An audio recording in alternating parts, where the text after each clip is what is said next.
heart is a Christmas tree farm. There's a light in the barn. There are two types of people during the holidays. People who play one Christmas song on repeat, and people who somehow turn December into a full emotional arc. And then there's Taylor Swift, because when it comes to Christmas music, Taylor isn't just doing jingles or cozy background noise. She's doing nostalgia, memory, longing, that weird feeling of going home and realizing you're not the same person anymore. You know, casual holiday stuff. Today we're ranking all of Taylor Swift's Christmas songs, from least impactful to most emotionally devastating, using only what's in the source material. No fan theories, no stretches, just the music, the context, and why these songs hit the way they do. And yes, 'Tis the Damn Season counts. We'll get there. Number 7, Silent Night. Silent night, holy night.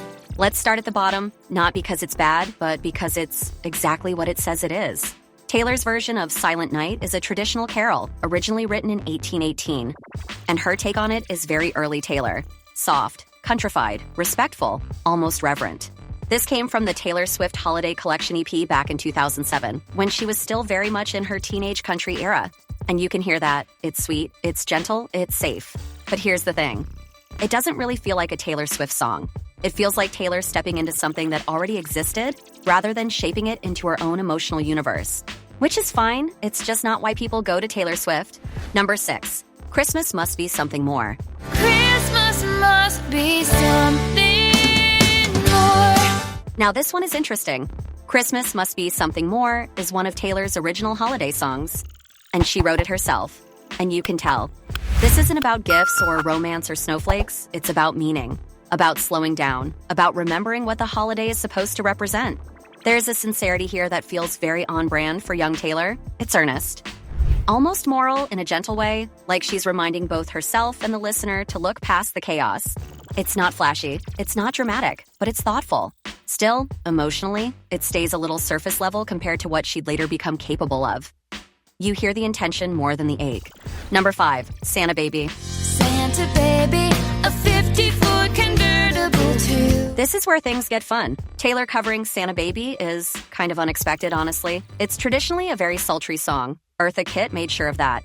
But Taylor doesn't lean into the seduction. She flips it.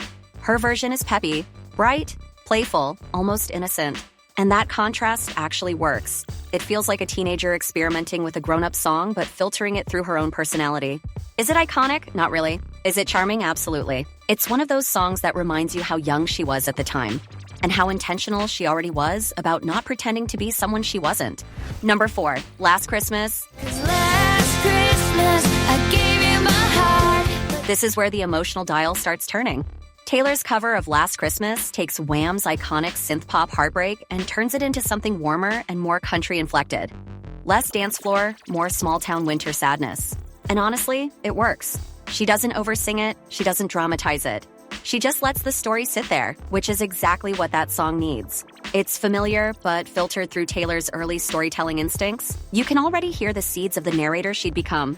Number 3, Christmases When You Were Mine. Well, Christmas is when you were mine. Now we're officially in Taylor Swift territory. Christmases When You Were Mine is pure Taylor storytelling. Heartbreak wrapped in holiday imagery. It's about absence, about showing up to familiar places and realizing one person is missing. The lyrics do that thing Taylor does so well, where she makes a crowded room feel lonely. Everybody's here except you. This is the song where Christmas becomes emotional shorthand instead of just a setting.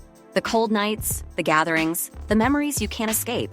It's gentle, but it hurts, and that's kind of the point. Number 2, Christmas Tree Farm. In my heart is a Christmas tree farm. There's a light in the barn. This one feels like a love letter, not just to Christmas, but to Taylor's own childhood.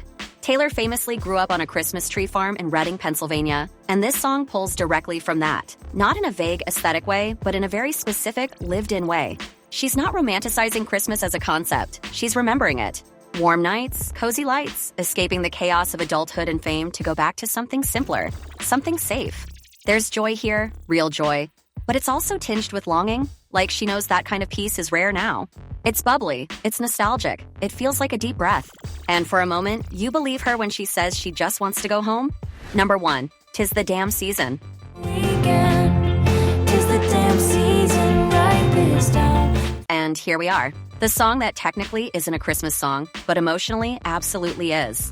"'Tis the Damn Season" is the grown-up version of everything Taylor's holiday music has been building toward. This isn't about decorations or snow. It's about going home and confronting the life you didn't choose, the person you almost became, the relationship that still lingers in the background of your mind.